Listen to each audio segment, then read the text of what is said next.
Welcome to this 18th lecture video for Physics 4A, covering optional topics relating to rigid body motion. In this third video for this week, we cover several interesting examples, demonstrations, and analysis techniques that could benefit interested future physics major students, but are not necessary for getting through this class. The first example comes back to the loop-the-loop problem you saw in lecture 15, mixed problem-solving strategies number 1. With rotational dynamics finally under our belt, we can handle this scenario when the ball/disc is able to rotate and roll instead of just sliding along the loop. Then, we have a few demos illustrating the effect of angular momentum conservation and the precession motion of a bicycle wheel under an external torque due to gravity.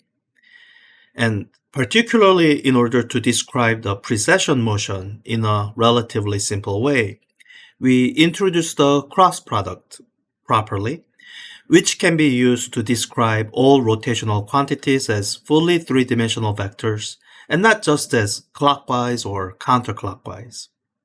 And we use our understanding of the precession motion to estimate the precession rate of the bicycle wheel, explaining also conceptually why a slower spinning bicycle wheel precesses faster.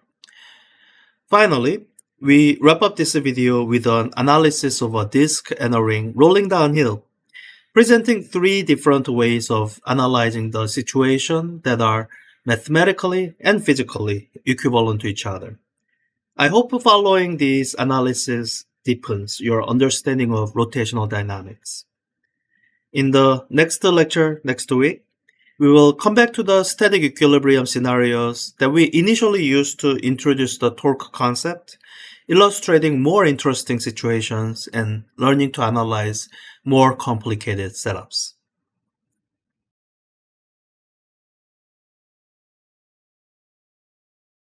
Alright, so let me start a little review of something that we've done back when we were covering the conservation of energy and momentum. In fact, we brought this up when we were doing energy, and this is something that we call mixed strategy problem.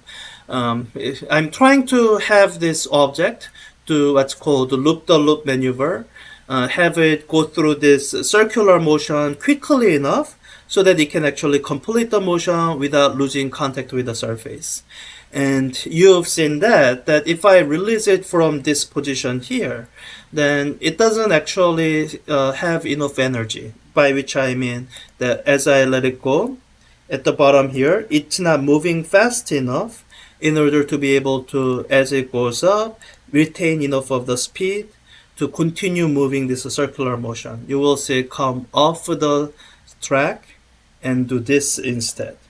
So what we worked out back when we were covering this is basically we have to have this condition met. Let me write this out with an annotation tool here. So we have to imagine the snapshot when the ball is at this position here. And we have to think of the ball here moving at enough speed at the top so that certain conditions are met. So we are trying to make it so that this surface of contact remains in contact. And what that means practically is that when you imagine drawing the free body diagram here, let me just draw it on the side, then the kind of the forces on this ball, it's going to be gravity and the normal force actually pushing in the same direction, because normal force is going to be perpendicular to the surface of contact, away from the surface of contact. So when you look at this free body diagram, as you try to look at where this object barely remains in contact, you are looking at the situation where normal force is going to 0, just barely approaching 0. So in that minimal situation where normal force has gone to 0, then you know your net force in the downward, the center facing direction is mg, and that should be equal to mass times the centripetal acceleration. So when you let me just solve for that quickly. So when you have mg is equal to mass times centripetal acceleration, that's the speed at the top, squared divided by the radius of the circle. Then solving for speed at the top, cancel out mass. The speed at the top should be at a minimum of r times g square rooted. So when you start the object here, it has to start out with enough gravitational potential energy that when it comes to this position, that it needs to have enough kinetic energy to have this much speed. So that's why starting from here isn't enough. I'm setting it up basically so that when it comes to this position, it'll have zero speed, and that's not fast enough. It has to be faster than that. So when we went through the derivation, go through kind of somewhere up here, your snapshot 1, and compare that with your snapshot 2 here, and you use conservation of energy. Total energy at snapshot 1 is equal to total energy at snapshot 2, and so you have gravitational potential energy plus the kinetic energy, that's equal to the gravitational potential energy in snapshot 2 plus kinetic energy, and this is not going to be zero as one might have assumed when you're starting from here. So you need to say, okay, mgh, some height it's starting from, plus, but its initial kinetic energy will be zero because you'll release it from rest. That has to be equal to, the height here will be double the radius, and I'm gonna just have it so that I can ignore the radius of the circle itself. Let's just say that we can ignore that. So it'll be just mg2r plus the kinetic energy here that comes from this. So 1/2 times mass times v squared, this thing squared, which will be r times g. So when you work it out, g's m's cancel out, and g's cancel out as well, and you get for this height h 2r plus 1/2 r. So the height that it starts from should be 2.5 r. So the kind of the height that it would be plus half the radius. That's what you need. And I think so what we did the last time we did the simulation is we kind of set this up ruler so that I have a sense of what the radius is. Okay, its radius is 4.1, 4.2 meters. Sorry, that's 2 times r, so radius is 2.1 meters. So half the radius would be about 1 meter. So I need to, starting from here, which is actually a little bit above where it would be. Starting from here, I need to be about 1 point some meter above. So I need it to be somewhere here in order for it to have enough potential energy, to have enough kinetic energy here to go through the thing. So let's just test it out and to double check that nothing's changed in the simulation, and then do the new thing that we are going to look at. So when you run this, now this is quite unrealistic scenario. You see this circle thing just sliding because it's a frictionless setup, and that is necessary for it to do what it's gonna do. Make this loop-the-loop maneuver without coming off the track. Good, that's what we wanted. And what I pointed out last time without explaining is that once you make this realistic, imagine this as a steel ball. So give it a little bit of friction coefficient, or a little more. Think of it as a rubber ball, not a steel ball. And think of this as a rubber track, not it already has friction coefficient. So once you start introducing friction, then it does do more realistic thing, which is that when I run the simulation, it'll roll without slipping, as it should. Most balls roll without slipping. And as it does that, what you will find is that the height that we started out at is not enough for it to actually complete the loop maneuver. So now we are equipped. Now that we are covering rigid body motion, including rotation, and that we have covered rotational kinetic energy, we are equipped to talk about the missing piece here once this object is start rolling. Let me do in white color the corrections to this expression here. So we've talked about translational kinetic energy. In fact, we've talked about kinetic energy, and that was translational kinetic energy, 1/2 mv squared. And what we are covering this week is, with the rotational motion in mind, there's the rotational analog to the translational kinetic energy. We would call it rotational kinetic energy. And it has an expression that actually reminds you of this expression. 1/2, and you have rotational analog of mass, something called rotational inertia or moment of inertia, times the rotational speed or angular speed. We use letter omega, which kind of looks like a W, but it's not W. It's Greek letter omega, lowercase, squared. So this is the expression for rotational kinetic energy. And before, when I was working out these kinetic energies, what I was really working with was the translational kinetic energy. And what I needed to include is the rotational kinetic energy. And in snapshot 1, I should add the rotational kinetic energy as well. But because it's starting from rest, rotational kinetic energy will be 0 as well. So, so this is my missing term. I had plus 1/2 I omega squared that should have been there to do the correct analysis, to correctly figure out what this height needs to be once the rotational motion is a factor. So so let me rewrite this 1/2 I omega squared so that I can still, hopefully cancel out the things that I was canceling out before. So it amounts to knowing how to re-express I in terms of quantities we've been working with, and knowing how to re-express omega in terms of quantities we've been working with. So with I, you really have to know the rotational inertia of a sphere rotated about center of mass. And my memory isn't what it used to be. It's either 2/5 or 3/5 of mass of the sphere times r squared. Since I'm not 100% sure, let's look it up in the textbook.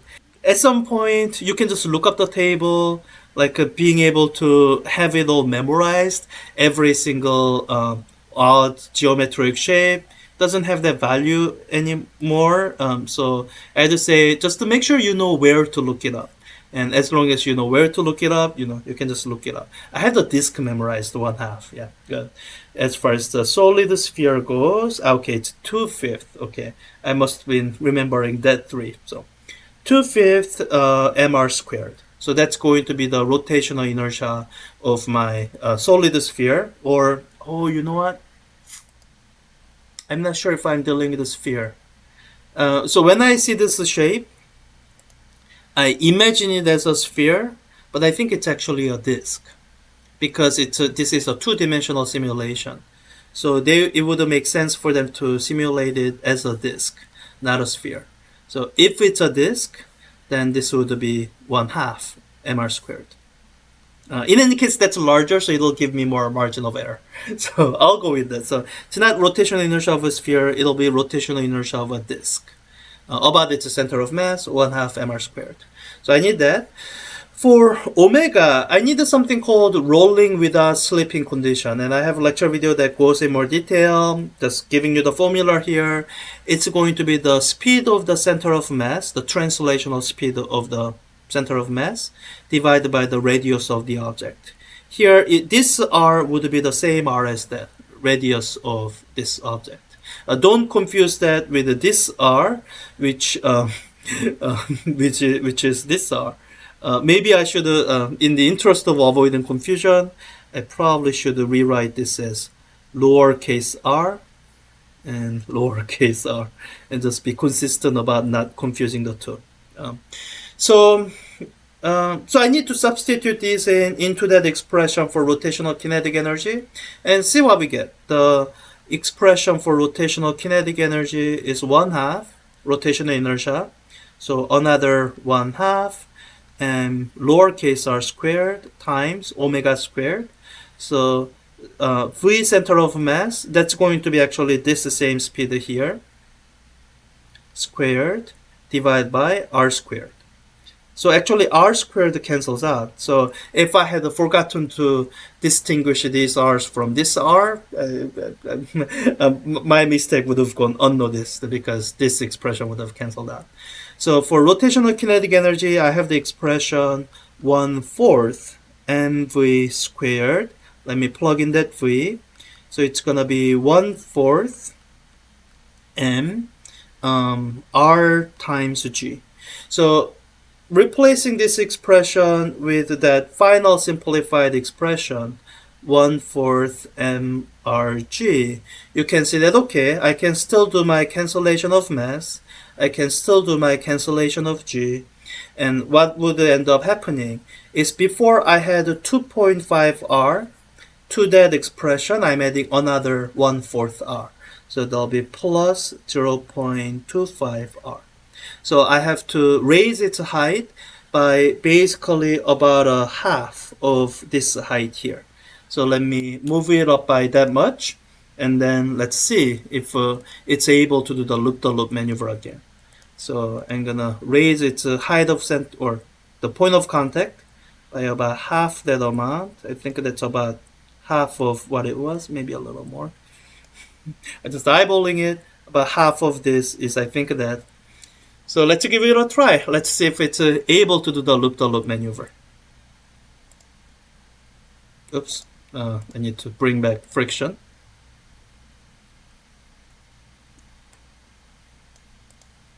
The exact amount doesn't matter, as long as it's enough to allow it to roll without slipping. And yeah, now it's able to complete. And just in case someone thinks, oh, you just put it high enough so that it can do that. Well, let's just bring it down a little bit. This is really the advantage of simulation. I think in real world, the kind of the control over friction is not good enough. I don't know if you saw. So let me just pause it where I see it just barely coming off contact. There, it came off contact there. So the little amount I brought it below was enough to make it so that it can actually properly do the loop maneuver. So anyways, this is the kind of the beautiful, nice, or interesting complication to the thing that you saw before.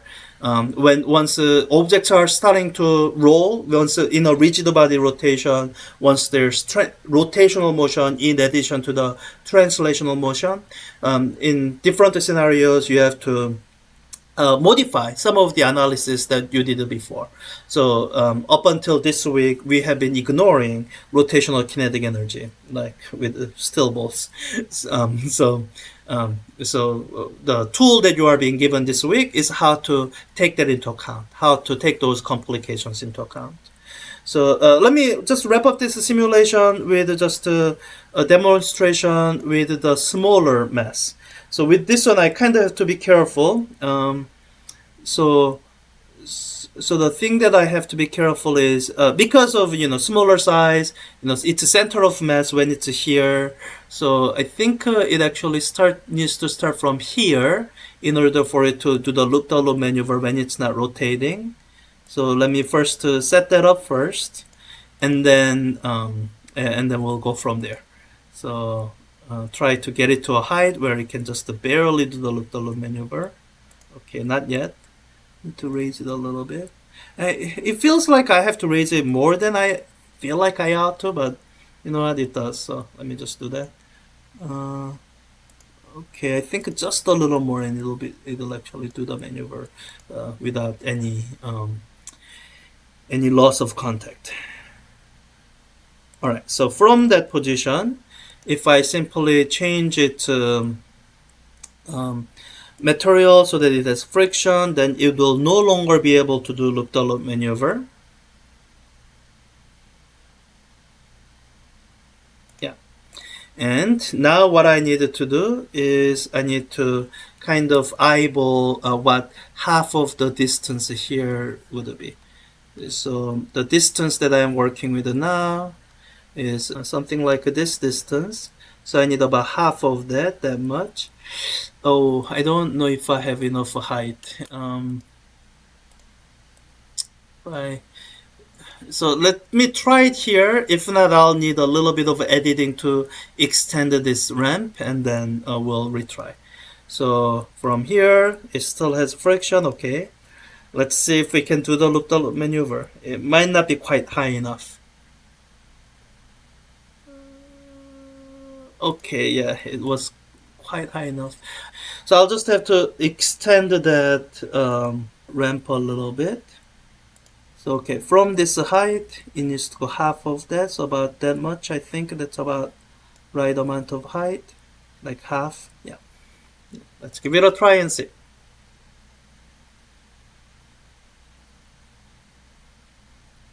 Yeah, there you go. It was just a little bit short.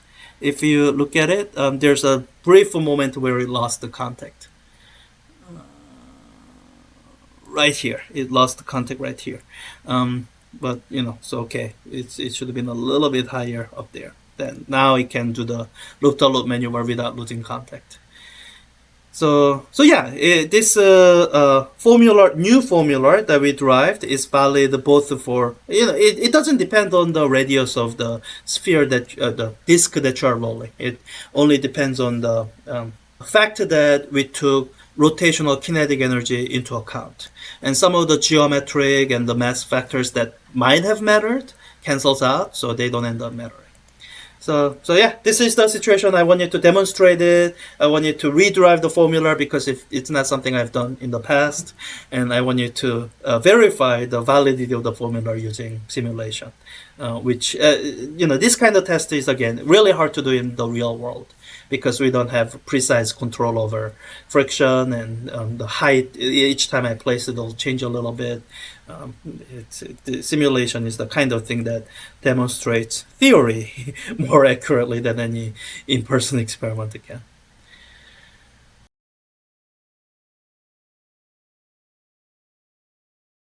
The last demos I wanted to do involves conservation of angular momentum. And let me just do the demo. I won't go into too much of an explanation. I will do that on Thursday. So let me do two angular momentum conservation demos. So you've seen this platform before. It's the one that rotates fairly easily without friction. So if I put myself up here and set mine to rotate, then dizzy. I do just to rotate, Okay, balance. Yeah, good. Nothing so complicated. And what I'm going to illustrate is how I can. I can make myself rotate without really touching anything outside. So, if I just do it this way, I can actually make myself rotate. And this actually is an example of conservation of angular momentum.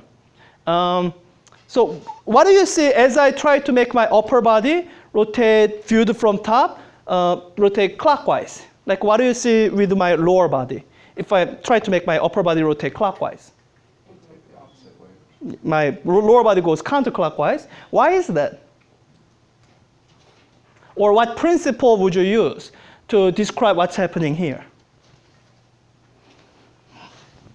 There's a little bit of friction that I can use to gradually rotate myself. Like, do you remember a principle that we covered in the translational motion? What was that? Yes? So conservation of momentum, but what was it a consequence of? There was another principle that we covered before momentum that led to conservation of momentum. Yeah, Newton's third law. So we can actually borrow the language for this. We can talk about action torque and reaction torque. So my lower body is exerting clockwise torque on my upper body, but there's a reaction torque which is causing my lower body to rotate the other way. Yeah? So what I'm actually going to do is I'm going to take this wheel and make it spin. So right now I can make it spin without me rotating for a reason that we'll explain later. And so right now this wheel is viewed from top. It's not really rotating. because when you view it from top, well, it's rotating the other way. So I'm going to turn this wheel in a way that the wheel turns clockwise when you view it from top. So then you see, what direction am I rotating? Yeah, I'm rotating counterclockwise. So, so if you look at the angular momentum of the wheel, right now, viewed from top, you would see something that's like a 0. And when I exert torque on this wheel to give it a clockwise angular momentum, there's a counter torque on me that's causing me to rotate counterclockwise. Good? Or if I cause this to rotate counterclockwise, then there's a clockwise torque on me, causing me to rotate, this way. Good, that's one. I thought I had one more demo. Oh yeah, I have one more demo that kind of needs a volunteer. So I need a volunteer because it can be dangerous, but that's not the reason. I need someone to spin me. So this is actually something you see with angular momentum that's not quite easy to see with translational motion. So this is what I'm going to do. I'm going to start out with these masses outstretched. So when you look at this expression here, rotational inertia will be large. And then I'm going to bring this mass in, reducing my rotational inertia. What do you think will happen with my angular velocity?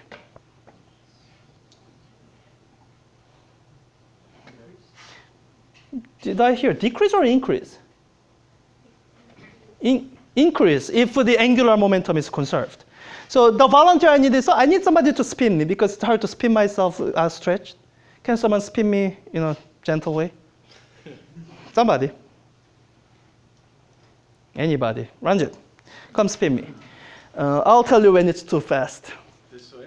Either way is fine. I think I'm used to going counterclockwise. So, okay. No, my arm is easier, yeah. Okay. The other way, yeah. Yeah, okay. A little bit faster. Okay, a little bit faster. Okay, I think that's fast enough. All right, so I'm going to bring the mass in and watch. Yeah. So this is an example of conservation of angular momentum. And actually, you see figure skaters do this. When they do the whatever axel jumps, they so as they are jumping, they have their arms outstretched, and in the air they bring it in to spin faster. Good. Okay, that's easy. Thank you. All right. So I guess we don't have any time for cross product. So let me just do a demo that's supposed to lead to that discussion. So what you have seen is conservation of angular momentum. So why do you think angular momentum was conserved in the two demos you have seen? So for the answer to this question, you want to think back to what was the condition you needed for you to say total momentum is conserved. What was the condition?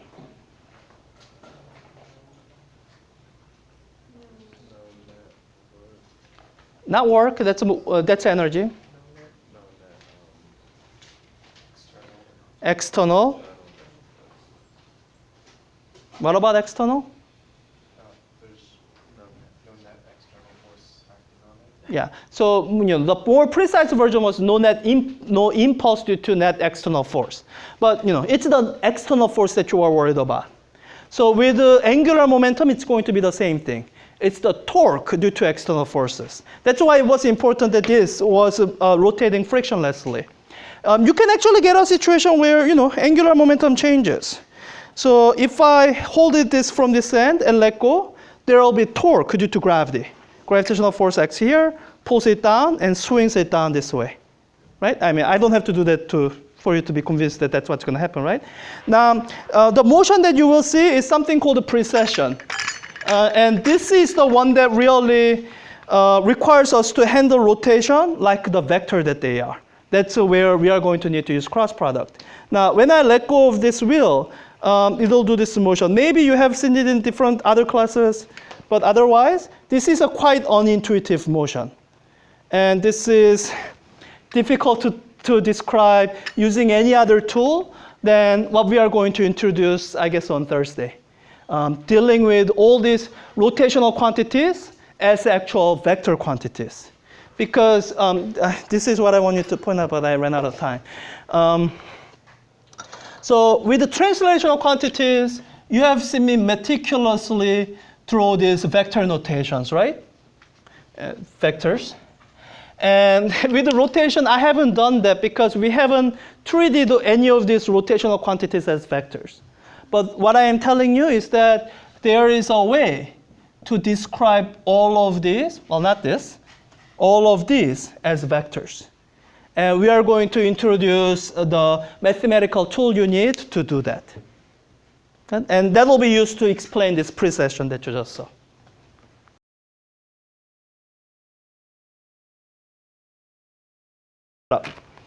So this is the setup where I released it, right? So what direction would you say the direction of net torque is once I let go? Counterclockwise like last time, right? Yes? Okay, now how would you describe the direction of the angular momentum or direction of, direction of angular velocity? Would you describe it as clockwise or counterclockwise? Not really. It's not even in the plane that you are thinking of. You are thinking of, when you say clockwise or counterclockwise, you are thinking of this plane here, right? But this is rotating in a plane that's perpendicular to that. So so what we are going to have to do is we are going to need a mathematical tool that will let us describe something like rotation with a vector, with an arrow that points in some direction in the three-dimensional space. So this is the mathematical background that takes a bit of time, and I don't know if I mentioned this before. I'm like a half a lecture behind again. So I'll cut out some portion that I normally cover to, how many here have seen something called the cross product in your math classes?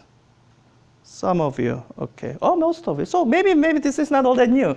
So the way your math classes introduce cross product is slightly different from the way we introduce cross product. So, well, let me write it down and see if this is what you remember. So in your math classes, this is what you might have seen. If you have, let's say, two vectors, A and B, then these two vectors would have three vector components: ax, x hat, plus ay, y hat, plus az, z hat. And B would be bx, x hat, plus by, y hat, plus bz, z hat. And in your math class, if they're trying to define what is cross product A cross B, then now they would give you all the components for the x, all the component for y, and all the component for z. Is that how it was introduced in your math class? Yeah. Yes? Okay, good. Okay, now those of you who have seen this in your math class, tell me what those components are. I have a trick for memorizing it, so I'll write it down. So the x component, it should be ay, bz minus az, by. Y component should be az, bx minus ax, bz. Z component should be ax, by minus b. Oh, sorry, I want to do it in the same order. A y bx. Does that sound about right? Yeah. So the trick that I use to memorize this is something called the cyclic permutation. Your math instructor may have mentioned it or not. Doesn't matter. This is not how we are going to do it. I mean, there's a reason math classes do it this way. This is more convenient for what they do. But what's more convenient for us is the definition of cross product without use of the components. We want to define, this is what I want to imagine. If I have two vectors, A and B, if I have vector A going this way, and I have vector B going this way, let's say somewhere out in space, I want to be able to describe their cross product without having to define a coordinate axis. I mean, in your math classes, you always have coordinate axis because that's your starting point. But in physics, we are trying to describe a physical system. Like when I walk around, I don't have axis in front of me unless I'm playing Minecraft and I'm using debug window. But so what we want to describe the cross product in a way that it's entirely independent from coordinate axis. Yeah. So let me do that. So let me. So this is just something for reference, and this is the part I'm essentially cutting out. In normal semesters, I would have gone through some explanation of this. I've shown you the whole determinant method of doing this. Not going to do any of that. I will just describe definition of cross product the way we do it in physics of cross product. And here's really and the thing that I'm not going to go into is how you can get from the physics definition to the math description of cross product. And that's really the reason why I prefer our version, because it's easier to go that way than the other way around. But I have to cut that out so that I can cover everything today. So let me start out with the initial setup. So I'm not even going to have all this component description of vector, because my whole goal right now is to not define any coordinate axis. If I have to define my coordinate axis at any point, I have failed. So let me just to describe a vector, two vectors here. I have vector A going in some direction, and I have vector B going in some other direction. Okay? I do need to describe something. I do need to describe the angle between them, their relative direction to each other. And I can do that without having to define coordinate axis. I can just describe the angle between them. Okay? So that's what I want you to imagine. Let me make my white half ruler vector A. This is vector B. They're just existing out in space with some angle between them. If I rotate or do anything to this, if I change the relative angle between them, then I'll be changing something. But I have this, and so I want to be able to describe a third vector that's a result of multiplying these two vectors. So at the very first week of semester, I told you guys that when we are doing vector algebra, that multiplying vectors is complicated. You have so far seen dot product. You have seen the dot product, where what you do with the dot product is if you have A dot B, what was the result of this product? Did you get a vector back, or did you get something that's not a vector? You got a scalar back, right? So this was a scalar. So dot product is a way of multiplying two vectors and get something that doesn't have a direction back. The cross product, sometimes we call this the vector product for this reason. Sometimes people call this a vector product because this is a way of multiplying two vectors that's going to give me another vector back. It'll give me another quantity that has magnitude and direction. So I'll get so this vector product A cross B. This will give me another vector back. So what I want to walk you through is, and in physics way, this is very unintuitive. Why would anyone define anything this way? The reason I like physics definition is the physics definition is intuitive, or at least there is a way to make it intuitive. So let me try to walk through this. This will be a lot easier if you felt like you had a really good geometry class. If not, just suffer through the next couple minutes and you'll do fine. So I have two geometric objects, a vector, and a geometric object that's similar to vector is a line, right? Because vector is something with, so a vector, by its nature, it defines a line that's sort of going the same direction as this. So in this system where I have vectors A and B, I have two vectors, A and B. So think about your geometry class. Imagine you have two lines, two non-collinear lines. One line that's going one way and one line that's going another way. They make some angle between them. What geometric object does that define?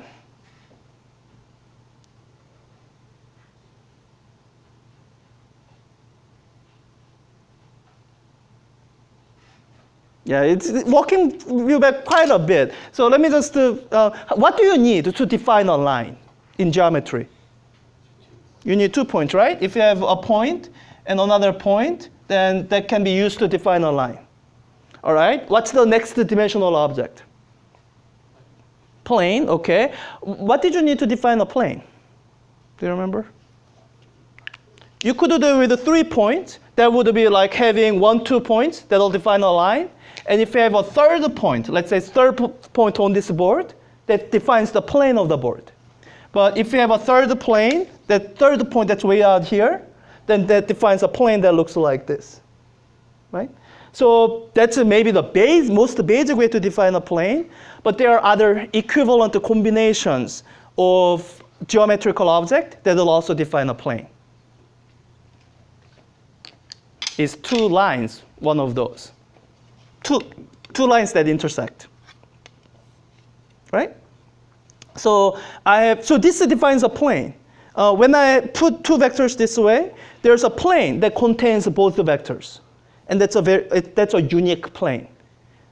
If there's no other plane that will contain both the vectors within that plane. Yeah? So that's our starting point. That when you have 2 vectors at some angle, that defines a plane. And what we want to do is we want to describe the direction of that plane. How would you describe direction of that plane?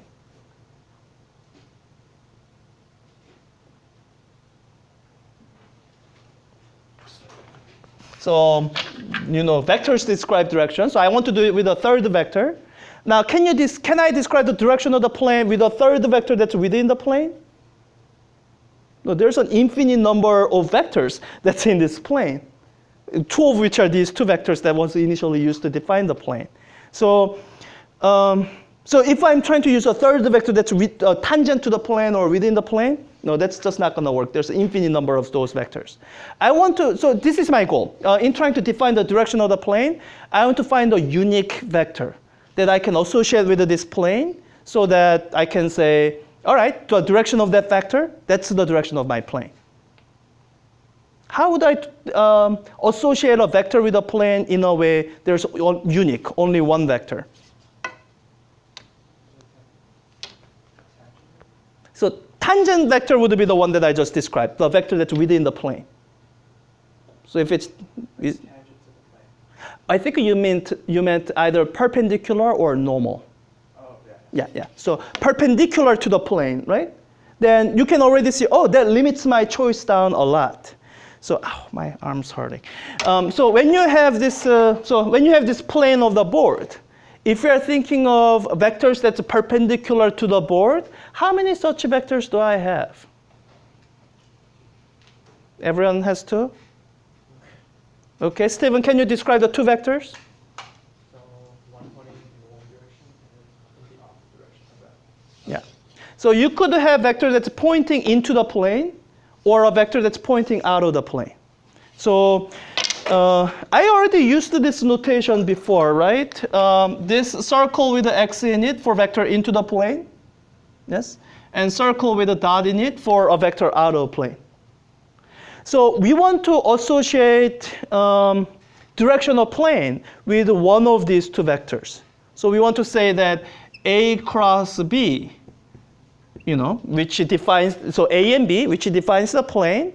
And I want to say that the direction of this is one or the other.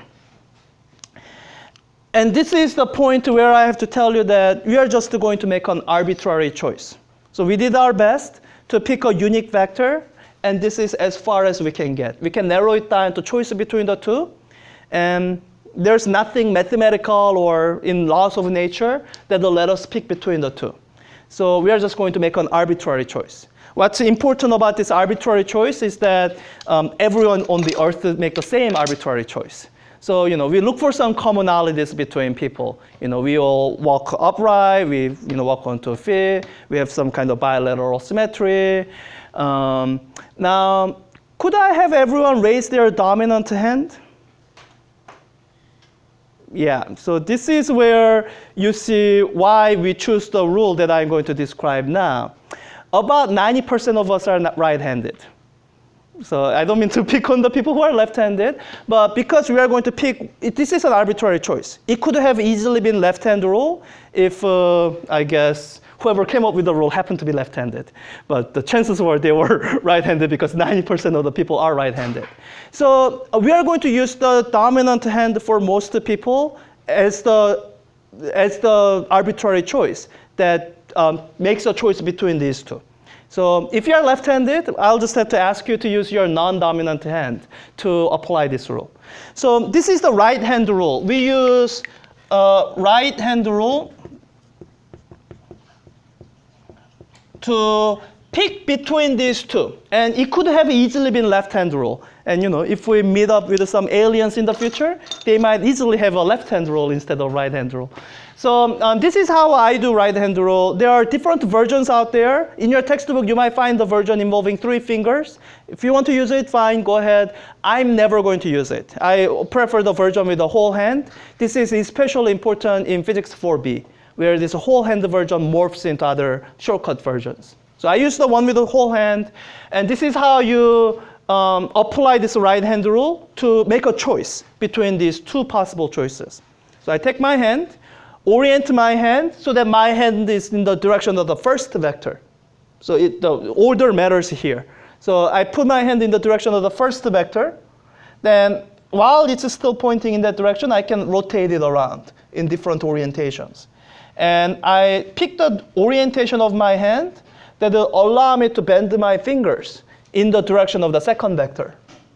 So there should be only one such direction.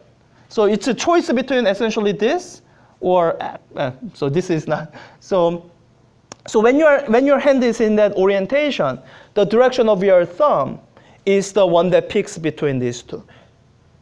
So the right-hand rule says A cross B, while my thumb points out of the board.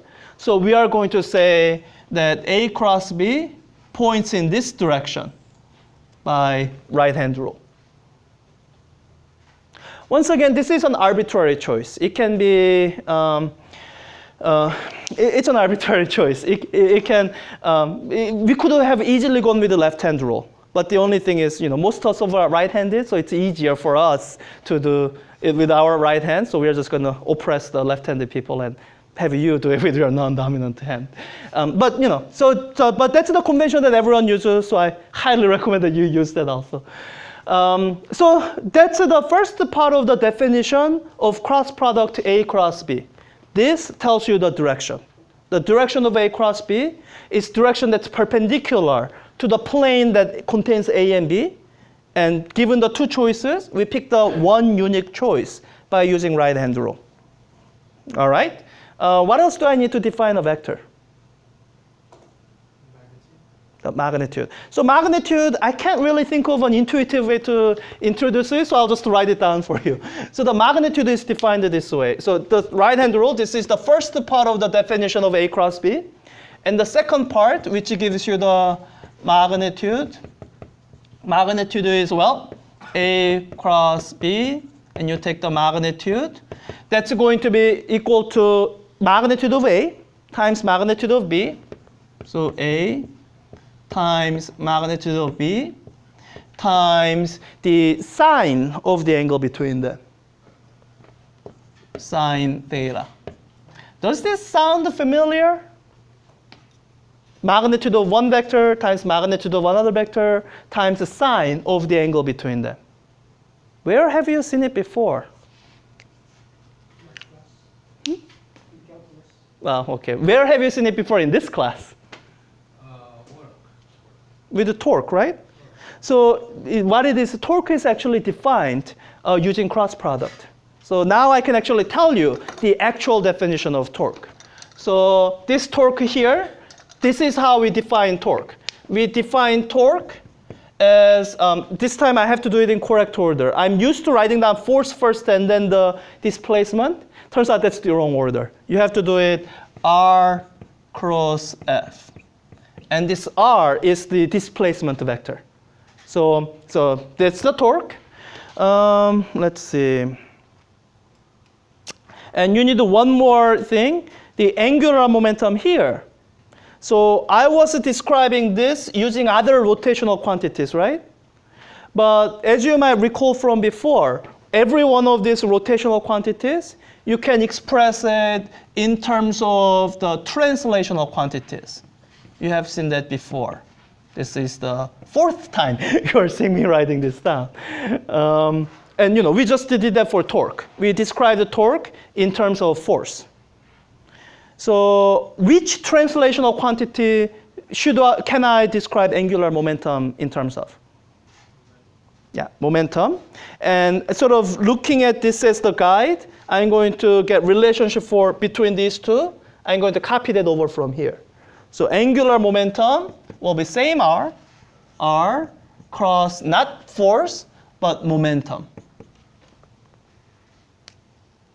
Good. So this is how we actually associate vector direction with our rotational quantities. We do it through this cross product, which is defined this way. And part of this description that I'm skipping is how these physics definitions, employing rules 1 and 2, actually lead to the exact same thing as the math definition. If you want to work this out, this is you can do this on your own time. Let me encourage you to work out what is x cross y or x hat cross y. What is I don't know. There's a 9 or 9 minus 3. There's a 6 of these combinations. Let me just write them all down. X cross y, x cross z, and y cross x, and y cross z, and 2 more, g cross x, and g cross y. Let me encourage you to work this out on your own. It's a good right-hand rule exercise. Everyone here knows how the three-dimensional coordinate axes are defined? You may not have seen it. So three-dimensional coordinate axes, they are defined this way. If you have, this is x-axis, this is y. So the z-axis is perpendicular to both of them, right? Is it going into the board or out of the board? Yeah, so the axis itself is defined using the right-hand rule. So the right-handed axis is where x cross y is, g is in that direction. So, with this in mind, try working this all out. Once you have that, this is what this will allow you to do.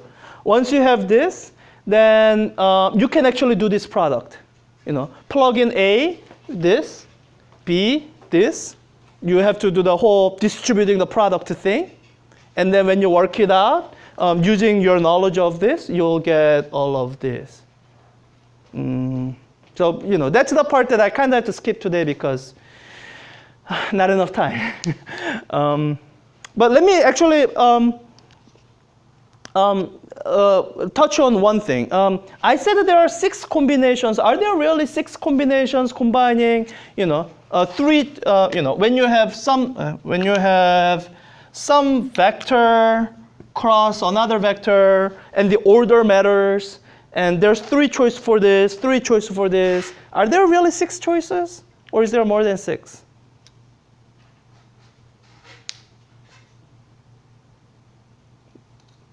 Anybody here know the combinatorics? Like if you have 3 possible choices here, 3 other possible independent choices here, what's the total number of independent choices? 9, right? 3 times 3, 9. So I wrote down 6, which means there must be 3 combinations that I didn't write down. Somebody tell me what those 3 are. Asia? Yeah, x cross x, y cross y. I skipped all the ones where the vector was being crossed with itself. Oh, that's another thing to do. Why do you think I skipped this? In fact, if you try to apply right-hand rule to these, you'll run into a trouble. Watch this. So let me try to do x cross x. I take my right hand, orient in the direction of x, and I try to orient my hand so that I can bend my finger in the direction of x. Well, that doesn't work. They are the same vector. Right? So it's the direction, the way we defined it, is undefined. There's no way to figure out what the direction of x cross x is. But it turns out I get saved by some other feature of our definition. Can someone tell me what you see in the second part of the definition that makes this entire point moot? That I don't have to worry about the fact that I don't know what direction x cross x is in. It's going to be 0 degree in between. It's 0 degree between them. So what do you see? Yeah, kind of 0 degree 0. Yeah. So the magnitude will be 0. So I don't know what direction this vector is in, but it doesn't matter. It's a 0 vector anyway.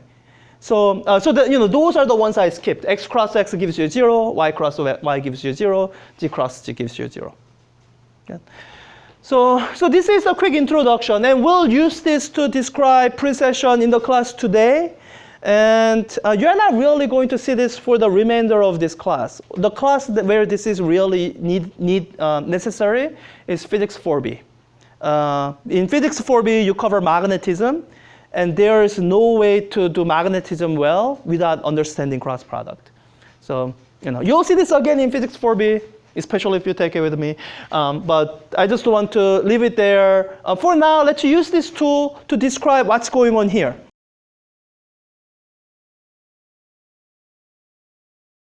So that's what I would like to do, and I had this in my plan for quite a bit. So let me do this. I think there's a set of demonstrations here. I think I can kind of talk through it. So this one is just showing what happens if you just let it drop. Then the thing that you expect to see, it does the thing that you would predict that it does. It falls down. And now in the lecture, I show how this can be described in terms of using the cross product with the torque. So kind of the torque that the gravitational force is exerting on this wheel, you can describe it this way. So using this as the point of support, gravitational force, we treat it as acting at the center of mass. So this gravitational force, it's exerting a torque. And this is my displacement vector r, and the full vector expression for torque is given by torque is the r cross product with the gravitational force. And for this cross product, you use right hand rule. So you do r cross f. So the direction of the thumb, it's pointing into the screen. So what they would describe is something that's moving, spinning, rotating clockwise in the plane of the screen. Let me just make sure that makes sense from my point of view as well. And that's what you see when you see me just to drop this, the way in which the wheel is spinning, spinning, the direction in which wheel is spinning, it's consistent with a clockwise rotation, which is consistent with torque pointing into the screen. So that's all kind of something that you are used to seeing, just described in a more kind of fanciful vector language. Now that vector language is useful for something like a precession motion, which is very unintuitive motion the first time you see it. And when you try to analyze it, it's also challenging. And so in the lecture, the way this is described, let me try to pause this at the right moment and try to replicate the lecture description. So I think the way in which the wheel is spinning, if I'm remembering how I saw it spin, it's spinning so that at the top, it's spinning toward the top of the wheel is coming towards you, and the bottom of the wheel is moving away from you. It's kind of rotating this way. So with that sense of rotation, the angular momentum of the wheel is pointing that way. Let me just to make sure that it makes a sense from my perspective. So, so that's the angular momentum that the wheel starts out with, and the forces that we are describing earlier. So we have this pivot point, center of rotation, and we still have the same gravitational force acting at the center of mass, and we treat it like acting at the center of mass. This is the displacement vector r. So the torque that we had before, r cross f. So torque is still pointing into the screen. So the torque due to gravity would be represented by something like this. That's still there. And what was described in the lecture is this relationship between torque and angular momentum. Torque is the rate of change of angular momentum. There's an analogy to how the force in linear motion is the rate of change of momentum.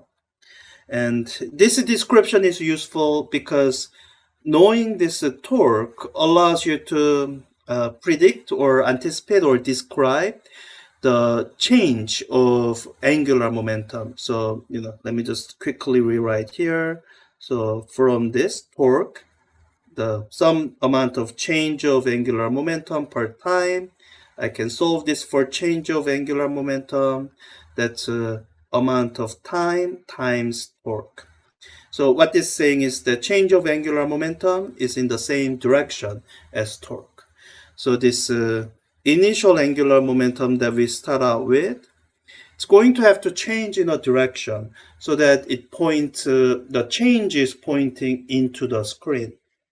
And what the change will amount to is that this end of the wheel will be pointing, it'll be spinning or rotating or precessing in a direction that's into the screen into the screen. And when I let the video run, that should be what you see. Yeah, it's pointing into the screen. And here's the thing that leads to that fascinating, interesting precessing motion.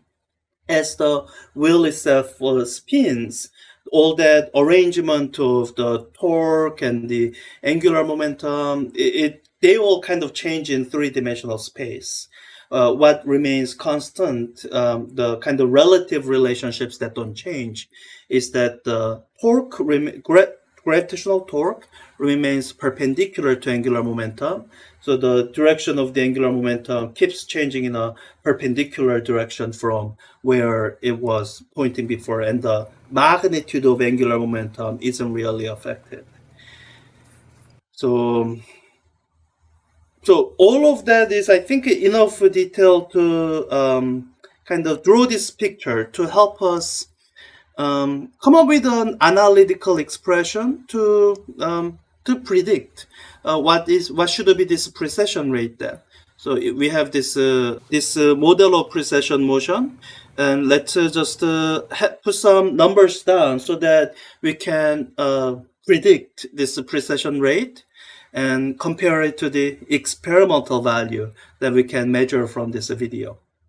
So I need to draw some pictures here to help me sketch out that derivation. So what I'm going to draw, the main view that's useful to me is the top view, especially as I diagram the angular momentum vector and the torque vector.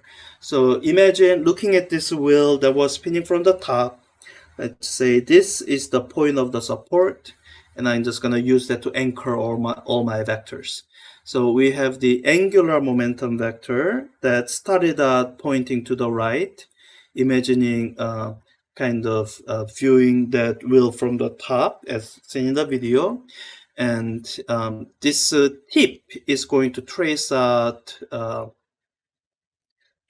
this circle as the wheel precesses one full turn, as I see it from the top. One full turn, I guess, turn counterclockwise. That's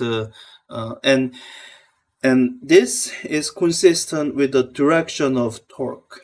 From the description of the forces that I gave just a a couple minutes ago, the direction of the torque due to gravity works out so that it's pointing this way, and at some later time when the wheel and the angular momentum is pointing this way, let's say later, then the forces will have also relatively changed the direction so that torque is pointing this way again. And so the role of torque is that it induces this or it causes this change, um, this change of angular momentum. That's going to be the torque times this duration of time. So looking at this picture, let's say we wanted to figure out what is the period of precession, as in we wanted to figure out so how long does it take for this angular momentum vector to make a one full turn and come back to the original orientation. And this kind of problem solving, it's not one of those standard strategy questions where you can go through the kind of the predictable mechanical steps. It kind of takes a little bit of thinking through, looking at some diagrams, figuring out how short circuit a lot of that and just give you the answer. So as I look at the diagram I've drawn, what I'm looking at is, okay, if I follow this tip of the angular momentum vector, I have something that's almost like a quote unquote distance, distance of angular momentum change. Now, it's a quote unquote distance because it's not a physical distance. But in this diagram, where I have drawn a circle of radius of some original angular momentum value, I can describe this circumference in terms of this radius. So this distance of angular momentum change would be 2 pi times this radius in this diagram, which is not a physical radius, but just the magnitude of angular momentum. So this is going to be the amount of total angular momentum change, kind of measuring this way. And it's happening at the rate of the rate given by the torque. So this is the thought process I'm going through. So my torque that's going to be related to the change of angular momentum per time. I have this kind of a total change of angular momentum, not total change in the sense of the one with the direction and everything, but like, again, distance. It's coming back to original point, but it travels some distance to come back to the original point. So I have that. And I'm interested in how much time it takes for that total one full circle to take place. And I have some physically intuitive sense that the magnitude of torque will remain constant throughout that precession motion. So I'm going to use that and say, okay, so I think what that means is this amount of time that it'll take, it'll be this distance of delta L, 2 pi times the magnitude of angular momentum divided by torque due to gravity. And when I calculate all this out, this will give me period of precession. So that's the idea. So this is the formula that I've derived for what the period of precession should be from this first principles consideration. This picture of the angular momentum and how that changes in response to the torque due to gravity. So let's figure out some expressions that go into this and see what I can plug in. Okay, so I need to figure out some expressions for the angular momentum magnitude. I guess I could say, well, I'm kind of thinking back to the expression for momentum. That's mass times velocity. So the angular momentum, by analogy, I can say it's rotational inertia times angular velocity. I think the video will give me enough information to figure out this angular velocity. I can figure out the frequency. Oh, so in terms of frequency that I can measure, the angular velocity will be 2 pi times frequency. And I have rotational inertia for the wheel like this, and this wheel is it's a specially constructed wheel. This rubber rim, it's solid, it's really heavy, so I can treat it like a ring of radius r. Then this rotational inertia, it's simply the mass of the ring times radius of the ring squared. So that'll be my expression for the angular momentum. Let me just write down the expression that has all these pieces in it. It'll be 2 pi times mass of the ring times its radius squared times frequency. Radius, I'll have to give you some reasonable value. I think it's like 30 centimeters maybe. That's about, it's going to be within a factor of 2 of 30 centimeters. And this mass, I'm hoping it'll cancel out. Let me write out an expression for torque due to gravity. That torque due to gravity comes from this picture. I think the best view here is here. So there's the force due to gravity acting at this point, pulling down, and I have this lever arm that's going, and the torque will be this lever arm times the force due to gravity. So my torque due to gravity will be the lever arm, and this is another quantity that I'll just have to estimate. Maybe, I don't know, 15 centimeter within a factor of 2. So lever arm times the force due to gravity will be mg.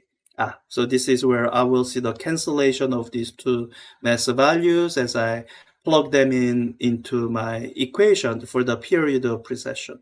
So let's just give it a try. So I have for my period of precession 2 pi times, that's just gonna, 2 pi squared, and mr squared times frequency. Frequency is what I'll have to measure from the video, divided by the lever arm times mg. So the masses will cancel out. So I'll have, let me just group together all the numbers that I already, or let me do it this way. There are some numbers that are known precisely. So 2 pi squared will be 1. So 4 pi squared, and g is another. No, those are 9.8 meter per second squared. There are two numbers that I'll need to estimate. One is the radius of the wheel, and having looked at the wheel before, I'm gonna say within 20%. This radius will be 30 centimeters, so 0.3 meter squared. That's the r squared, and I need the this lever arm distance r. And from having looked at it before, I'm gonna say that's, let me call it 15 centimeters. I think I'm underestimating it, but that's gonna be within a factor of 15 centimeters, 0.15 meter. And the final number that I'll simply have to measure from the video is the frequency. So that's my x. I'm going to measure it in the unit of hertz. So let's see. Let me make sure I worked out all the units right. So I'm looking for final quantity in seconds. So meter squared per meter, I have meter. Hertz, that's 1/2. So meter per second so far. And this g, that's in the unit of meter per second squared. So yeah, it'll cancel out the meter per second and then have an extra second in the denominator of the denominator that'll go up to the numerator. So I think all the algebra units will work out. So okay, let's measure the so the frequency of the wheel spinning, that's what I need to measure from video. And I think here I have kind of feature of the YouTube video that's good to use here. YouTube lets me play back at a slower speed. That'll help me count some number of turns in a number of seconds. So let's see here. Okay, I think let me start from here. So that's a 101. And then I'll count how many turns I can get in this video. So starting from here, I have 1, 2, 3, 4, 5, 6, 7, 8. Okay, I got 8 good turns, and something like maybe 2 seconds, depending on what the next significant figure is. I think I could be off by like 25%, but I'm estimating within a factor of 2 is what I'm going for. So 8 turns in 2 seconds. So here, the frequency that I measured for this would be 4 hertz, 8 turns in 2 seconds. So, give or take 50%, as low as 2 hertz, as high as 6 hertz.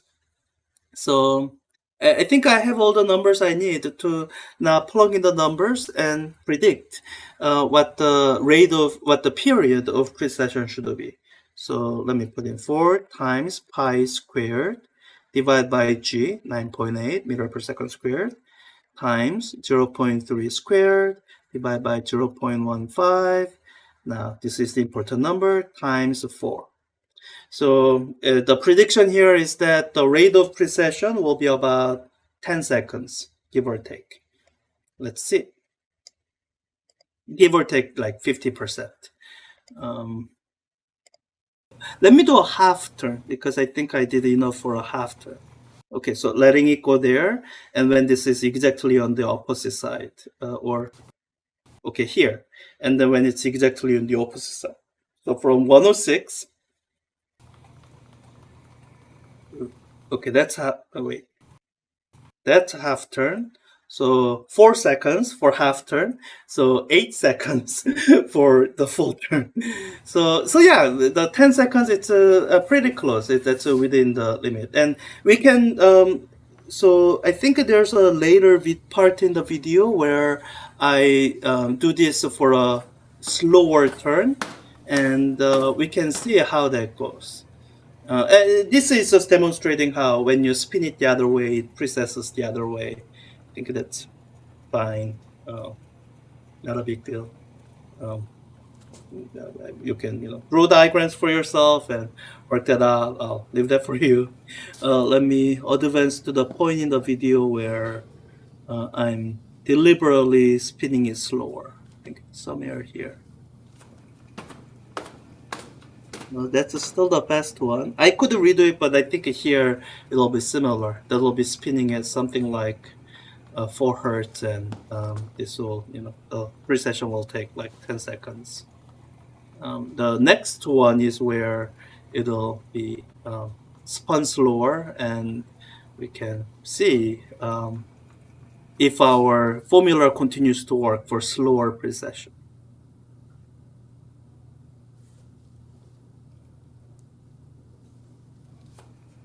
Okay, let me slow down and then do the same thing as before. I'm just gonna count some number of turns so that I can figure out its rotation frequency. So starting from there. Oh wait, I should have written that. Let me start from there, and we are starting at 229. Let me write that down.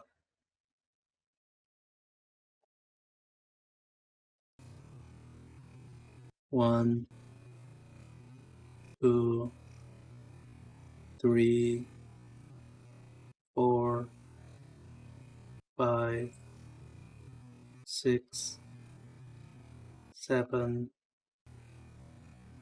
8, 9, 10, 11, 12 turns or so, and 12 turns in 6 seconds, 235. That's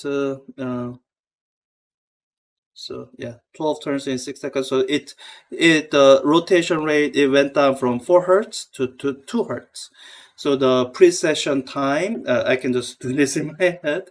The frequency went down by a factor of 2. The precession period should also go down by a factor of 2, which actually means a faster precession. Instead of taking 10 seconds for a full precession, it's now going to take 5 seconds, according to the estimate.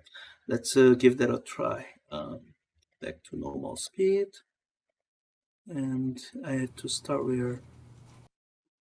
Okay, so my hand is gone there. Starting from there, that's 237.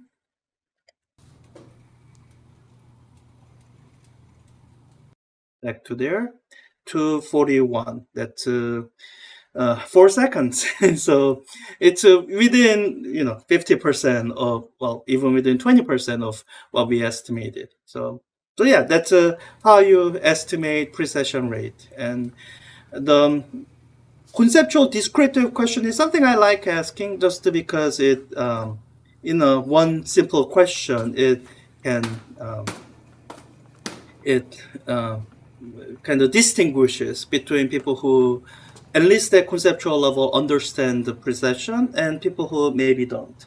Because the answer is so unintuitive that when the wheel is spinning slower, it precesses faster. And if when that makes sense, you understood this quite puzzling phenomenon to a degree that a lot of students don't. Because it's puzzling phenomenon. So that estimate is what I've been wanting to do, and I had this video recorded precisely so that I can do that estimate, and I'm glad to have finally done it.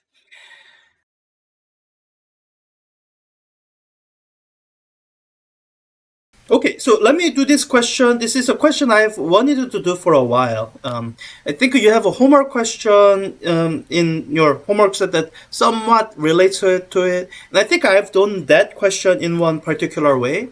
And one of the reasons I wanted to do this question for a while is to cover this in all the ways. The wording of this question suggests that there are these two different ways to approach this question. And I will actually tell you that there's a third way to approach the question. So let me just do this one problem in all those three different ways and kind of show the consistency between different methods. So the first question, part A, says use conservation of energy to find the speeds of the disk and the ring at the bottom of the inclined plane. Okay, let's do that. So I'm dealing with 4 different snapshots. I'm dealing with, let me call this A. Snapshot A for, at the top of the thing, for the ring, for the disk. And even though they are shown separated, let's say they are starting at the same height. So ring and the disk are starting at some height h.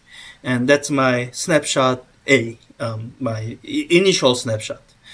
And my snapshot B for the ring and for the disk, which actually occurs at different times, but the timing of it actually doesn't matter anyway, is once at the bottom. So the disk is moving at some speed, let me call that V disk, and the ring is moving at some speed, let me call that V ring. And this snapshot, we'll call this B, is the second set of snapshots that I'll consider. And 2 snapshots for each set, two sets, so that's a total of 4 snapshots that we should be considering to use conservation of energy. So let me first apply this method for the disk, and then I will change anything that needs to change for the ring, and then we'll go from there. Which object should, and the goal is to answer this question: which object should arrive at bottom quicker and by how much? And I will give you some kinematics trick to do this calculation relatively quickly. So for A, I'm using conservation of energy. And hopefully, as you are looking at this situation, you have a sense that the energy is conserved. Even though there's a friction, it's a static friction, it's not doing any work. Or if it's doing work, the work that's being done is actually transforming gravitational potential energy into rotational kinetic energy, or what would have gone into translational kinetic energy into rotational kinetic energy. So as long as you make sure to account all the forms of energy, that is the potential energy plus the translational kinetic energy plus the rotational kinetic energy, then it's going to be conserved.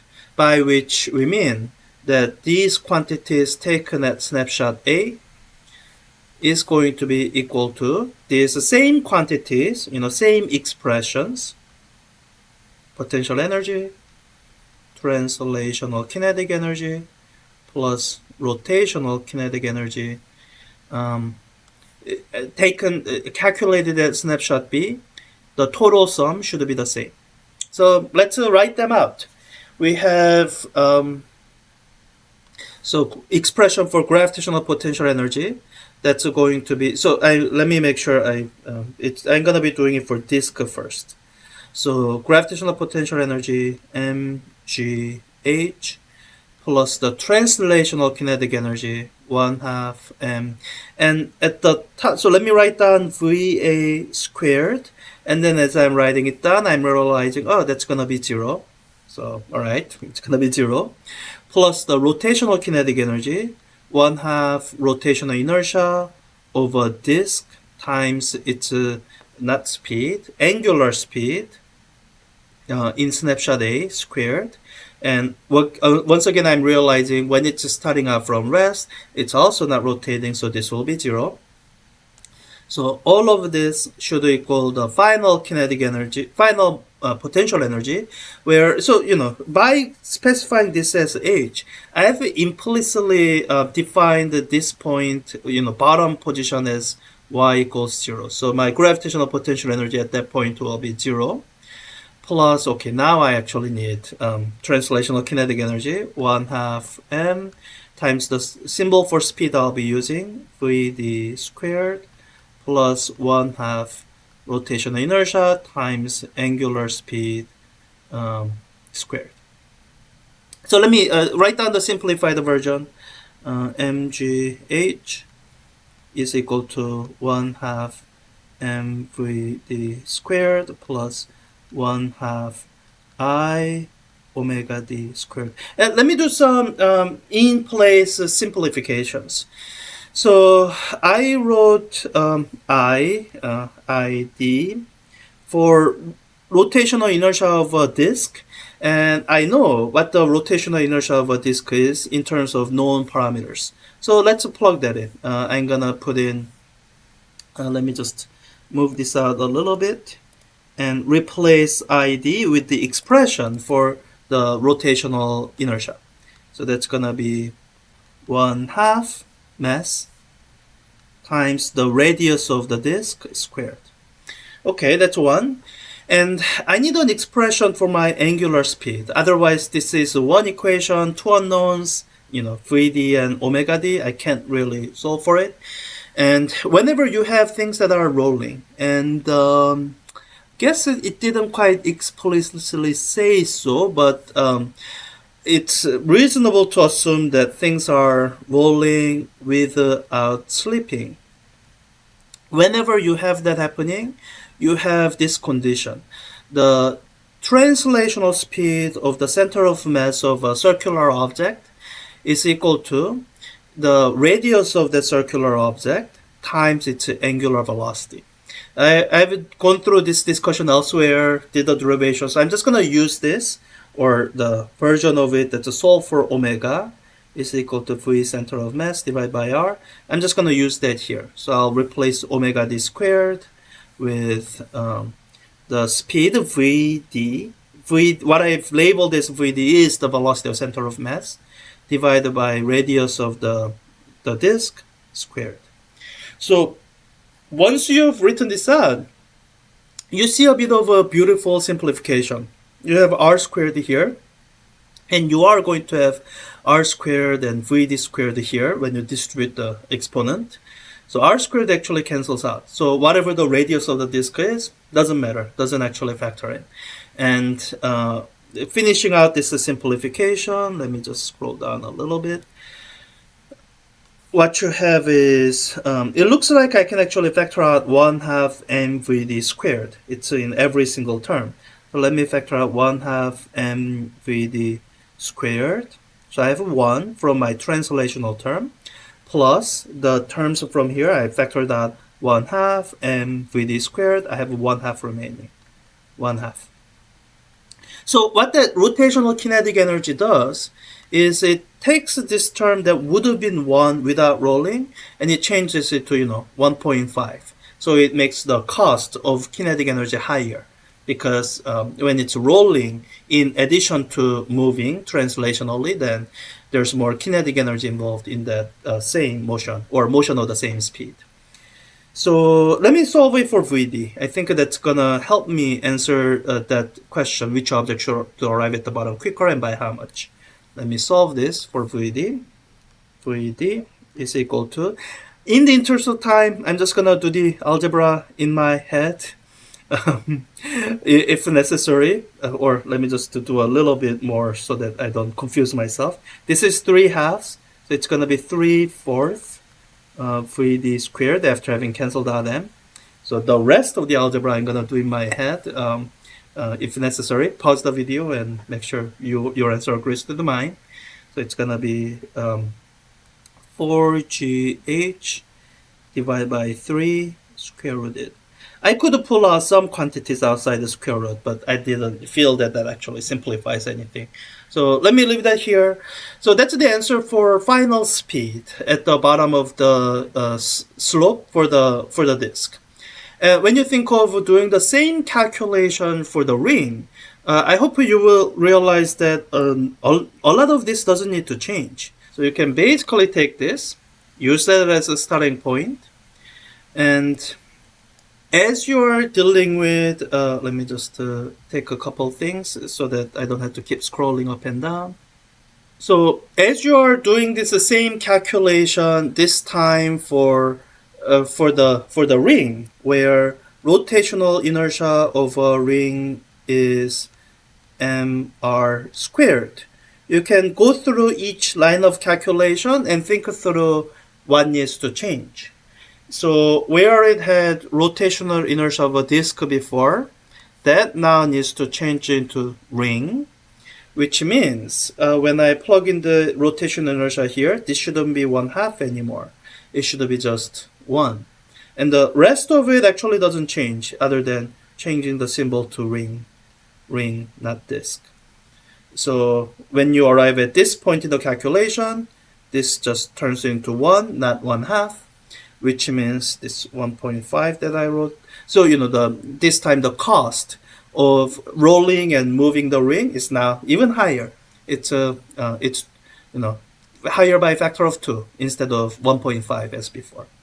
So the quantity here is no longer 3/4, it's just 1 times VD squared after cancelling out mass.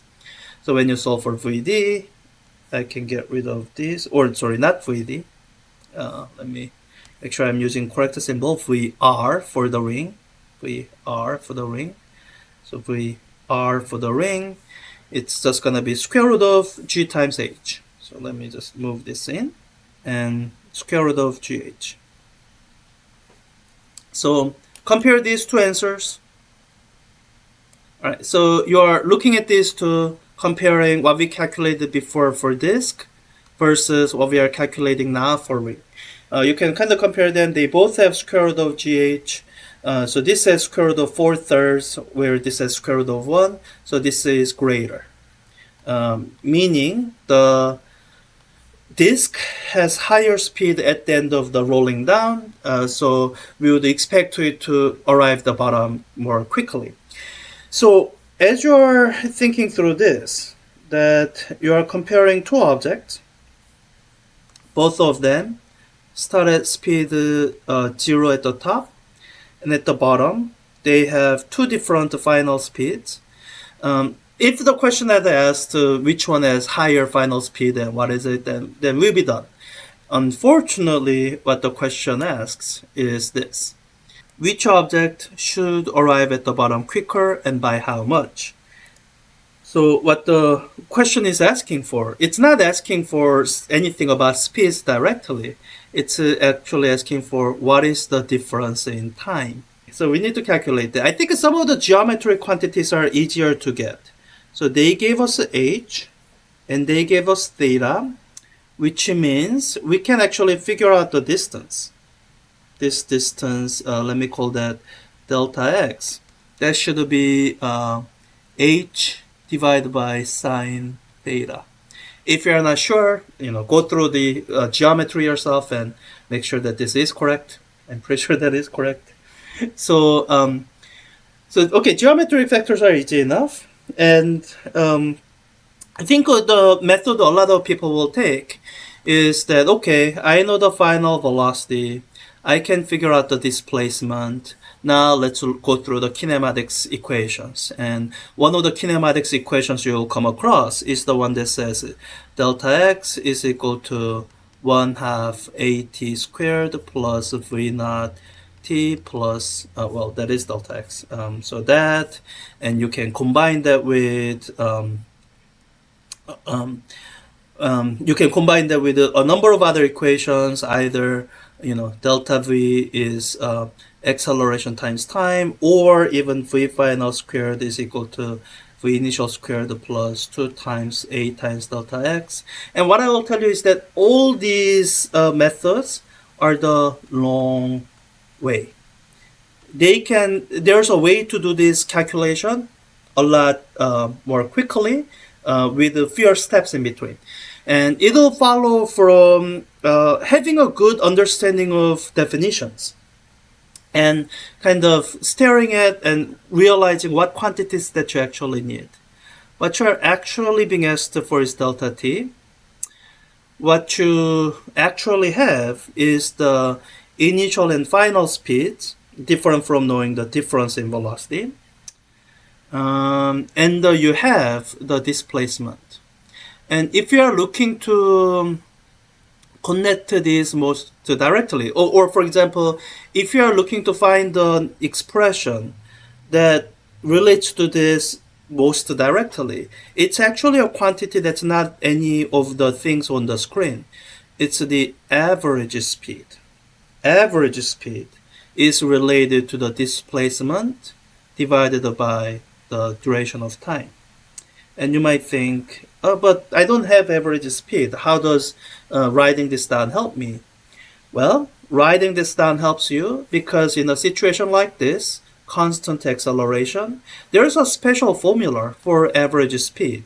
So in the situation of constant acceleration, one of the formulas we have covered in lecture is the average speed can be calculated from initial and the final speeds. It's the initial speed plus, not difference, final speed divided by 2. You can figure this out geometrically, a bunch of different ways to figure out, but what it comes down to is this is a simple formula for average speed that relates a quantity you know with the quantities that you are trying to find.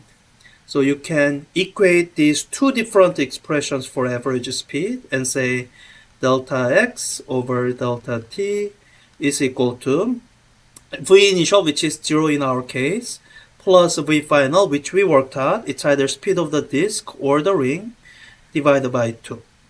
So I can solve this expression for delta t pretty quickly. Just doing that algebra in my head.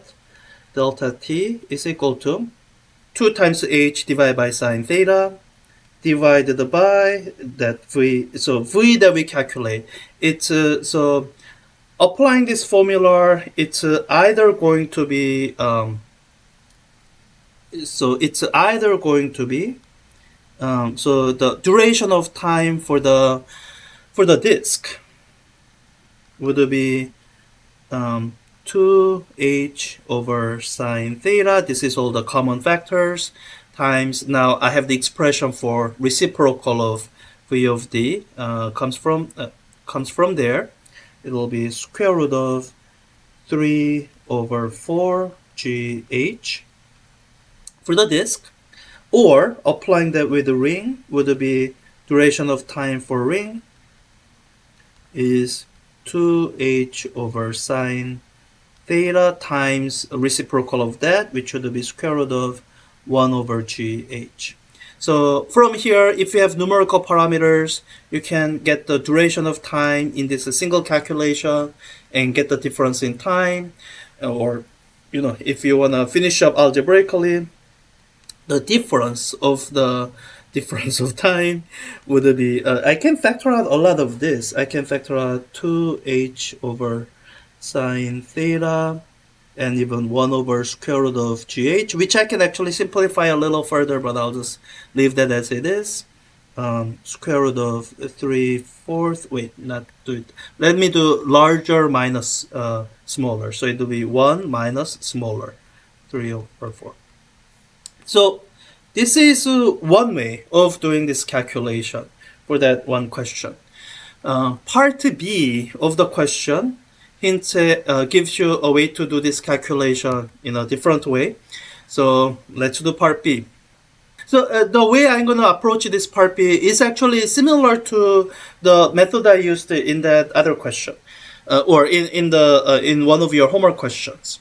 So in part B, it asks you to use a standard strategy to find the accelerations of the disk and the ring. And then it asks basically the same question, how does this relate to which object arrives at the bottom faster? Okay, so let's find the acceleration. So you start with the free body diagram, and I have a sense, as far as my free body diagram goes, the free body diagram of the disk or ring won't be different all that much. So let me just draw one diagram and I'll use it for both. So I have an object of some mass m. Oh, and I have to be careful. So now that we are doing rigid body rotation, I can't use a dot for objects anymore because I'm going to be calculating torque. So I do need to have an indication of where the force is acting, so that where necessary, I can find the lever arm. So on this object, in the center is where gravity is acting. So let me say mg, that's one force. And I have a point of contact, I think somewhere here. That's the place where normal force is acting. So let me draw normal force there. N. And I've drawn it correctly. When it's correctly drawn, it should go from point of contact through the center of mass. That's how it should appear for normal force. And if this is where you end the drawing free body diagram, that's actually incorrect. You can see that it's incorrect because if you try to use your center of mass as your center of rotation, it won't work. Neither of these two forces are exerting any torque. But somehow, magically, if you choose this point as your center of rotation, then it works. Gravity is giving you torque. That inconsistency should tell you that something is wrong. And what's wrong is that you will have forgotten friction. You need to include the friction that's working here. And at the start of the semester, we said we try to ignore friction whenever we can. And this is the example of a situation where we can't ignore friction, because ignoring friction leads to contradictions. So okay, that's all my forces, and I'm pretty convinced that I've drawn all the forces. So standard strategy, step number 1, draw free body diagram. Step number 2, we need to define axis. So okay, the acceleration is in this direction. So the way we should define axis goes x this way, y that way. So my normal force is along y, my friction force is along negative x. Oh, so I should break down my gravity into y and x component. And I have gone through this rodeo enough to know that this is my angle theta, same as this angle theta here. Hopefully you have enough practice by now that when I say that, it doesn't sound surprising. So breaking down forces into components. So this is my y component. So this should be mg cosine theta. It's the adjacent side to the angle. This x component should be mg sine theta. That's my standard strategy, step number 3. And having done that, for step number 4, I write down Newton's second law equation. And so far, I haven't had to distinguish between the ring and the disk. And in fact, even with the ring, like even though there's nothing at the center of mass, you still, for the calculational purposes, you act as the force of gravity acts at the center of mass, the place where there's nothing. But calculationally, that's how you should do it. That still works. So I'm going to do step number 4, write Newton's second law equations. Acceleration is equal to net force divided by mass. And when you are dealing with rigid body motion, including rotation, there's a second part to Newton's second law equations. You have angular acceleration, which is actually a vector quantity, is equal to net torque divided by rotational inertia. So there's potentially a lot more equations. So before we did the rigid body rotation, it would have been 2 equations, one for x component and one for y component. And now that we are including rotation, it's now a minimum of 3 equations, at least 1 equation to make sure that rotation is taken into account. And if we're doing whole 3-dimensional thing, this is a vector, you can write it in a complicated way. But for this semester, we won't. So let's write this out. I have acceleration in the x direction, which is actually the acceleration of center of mass. That's going to be equal to net force. So mg sine theta minus the friction force divided by mass. Oops. I'll just use lowercase m. I just realized I've been inconsistent, but it's fine. I don't have another mess to confuse me with. So for the acceleration in the y direction, we define our axis so that it's 0. And the my y component forces are normal force minus mg cosine theta, and the whole thing divided by m. That's equal to 0. And I write down my rotation equations. I say my angular acceleration is equal to net torque. This is where I actually forgot a step. So as you are defining your coordinate axis, you should define your center of rotation. And when you are defining your center of rotation, you will have up to 2 choices. One choice that you can use every single time is your center of mass. You can always use your center of mass as your center of rotation. That's always allowed. Another second place that sometimes you can use is if your setup has a fixed point, then you can use that fixed point, the actual physical center of rotation, as your center of rotation. And here, this is actually a fixed point. Whenever there's a rolling motion without slipping, the point of contact is actually not moving. So you can choose this as the center of rotation. Now, I think a lot of you, you will actually choose that, and that actually simplifies some of the considerations. So let me choose the harder point and use this as my center of rotation and see if we can still get a result that's consistent with what you would have guessed. So with that, I need to write down net torque. Let me call clockwise to be positive. So what I'm doing for each net torque calculation, I'm doing lever arm times the force. By lever arm, I mean the perpendicular distance from the center of rotation to the point where the force is acting. So with the normal force, lever arm is 0 because the line of action for normal force is going through that point. So normal force provides 0 torque. Gravity is providing 0 torque because distance is 0, so lever arm is still 0. The only force with any kind of lever arm is the friction force with this distance being the lever arm. So I'll say, that's the radius. Radius times the force, friction force, that's my torque, divided by rotational inertia. So this is the place where there will be a difference between a disk and a ring. So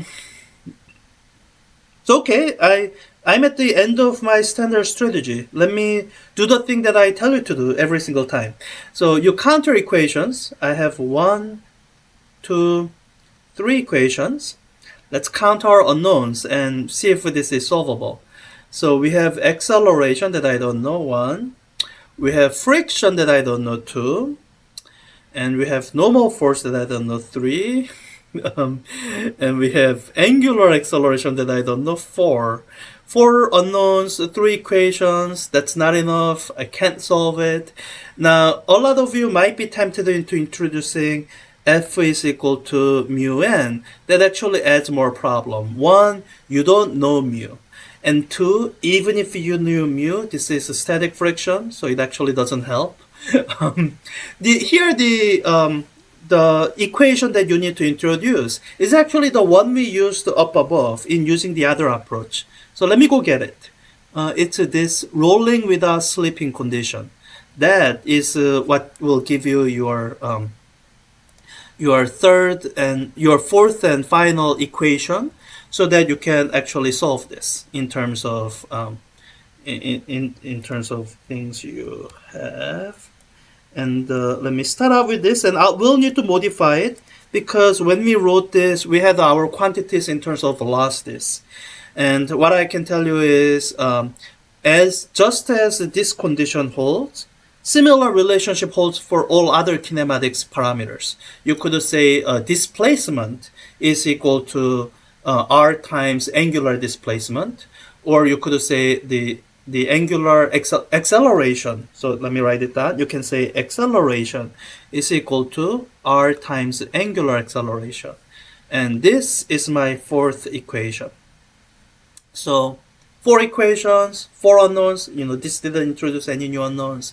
So now I can solve for it.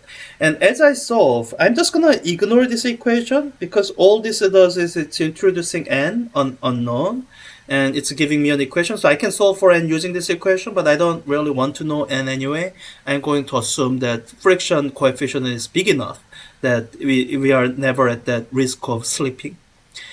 So let me use this equation 4 to simplify my equation 3. And let me write down that simplified version of the equation to have a system of 2 equations. So I have acceleration of the center of mass is equal to, let me just call that A. Whenever I say A, I mean acceleration of center of mass. mg sine theta minus f. And let me actually multiply through by m so that I have ma is equal to all that. And equation 3, as I'm writing it down, let me replace alpha with what I can get from here. Alpha is a over r. Let me do that replacement, and I get a over r is equal to r times the friction force divided by rotational inertia. Let me solve this for let's see. Let me solve this for friction. That way I can eliminate friction from this first equation. So the friction force that's required so that we can have sufficient angular acceleration is, just doing this in my head, I times a divided by r squared. Let me plug that in. Then what I get is ma is equal to mg sine theta minus all of that I over r squared times a. Let me collect the like terms. Then I'm gonna move this term over to left hand side and then factor out a. When I do that, I get m plus I over r squared times a is equal to mg sine theta. I think this is as far as I can get. Well, maybe one more step, but kind of close to as far as I can get without actually having specific expression for I. So let's work out 2 scenarios. One with expression for I, rotational inertia of a disk is equal to 1/2 mr squared. And then after that's done, I'll do the second scenario. Rotational inertia of the ring is equal to lowercase mr squared. So with this first scenario, we have m plus 1 over r squared times 1 over 2 mr squared. And you're going to continue to see this beautiful cancellation of r. Radius of the thing doesn't matter. Times acceleration is equal to mg sine theta. Masses cancel out, great. So this parenthesis quantity is 1 plus 1 half, or 1.5. That.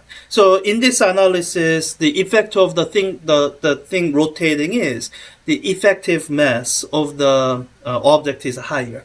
Instead of having just 1, it's 1.5.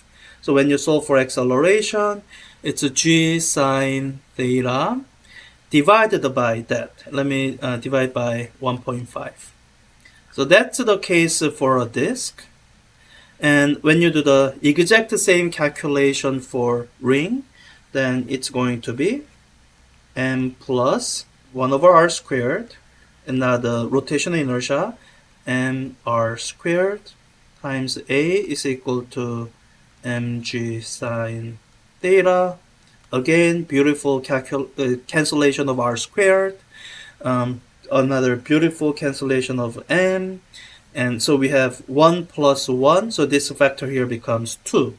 So when you solve for acceleration for the ring is g sine theta over 2.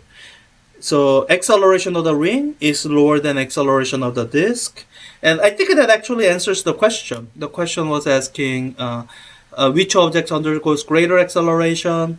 The disk. Why? Because of the calculation. How does this relate? The one with the greater acceleration will reach the bottom faster. And if you want the actual time, you can go back. And this time, I think this set of equations will actually be shorter way. So you can go through these and calculate the time. And the answer you get should agree with these. And yeah, and this has been about 40 minutes. So I told you at the beginning of this, I told you there's a third way, and I don't think we have time to actually do that third way. I'll just describe the third way. The third way to do this calculation, and actually maybe even a fourth way, is to use conservation of energy. And instead of breaking it up in this way, in terms of translational kinetic energy and rotational kinetic energy, if you realize that for any rolling object, this point is stationary, you can actually treat this entirely as a pure rotation. And instead of having translational and rotational, you can just have rotational kinetic energy and calculate that way. When you do it that way, the one thing you have to be take care, is that you need to use the correct rotational inertia. So all the rotational inertia formulas I've been using was rotational inertia about the center of mass. And once you are using this point as your center of rotation, then you need to make sure use rotational inertia about actual axis. And in order to find that formula, you can use parallel axis theorem. Parallel axis theorem relates the rotational inertia about an axis going through the center of mass of the object with another axis that's parallel to it. So you need to first derive the correct rotational inertia, and then go from there. So that's the secret third way. And that secret third way actually corresponds to the way a lot of people would have been approaching this, make this rotation about this point, not rotation about the center of mass. So that secret third way is the one that actually corresponds to analyzing this as kind of pure rotation about this point. So yeah, that's this question. I've wanted to do this for a while, and I haven't done it in the past on recording, so this is it.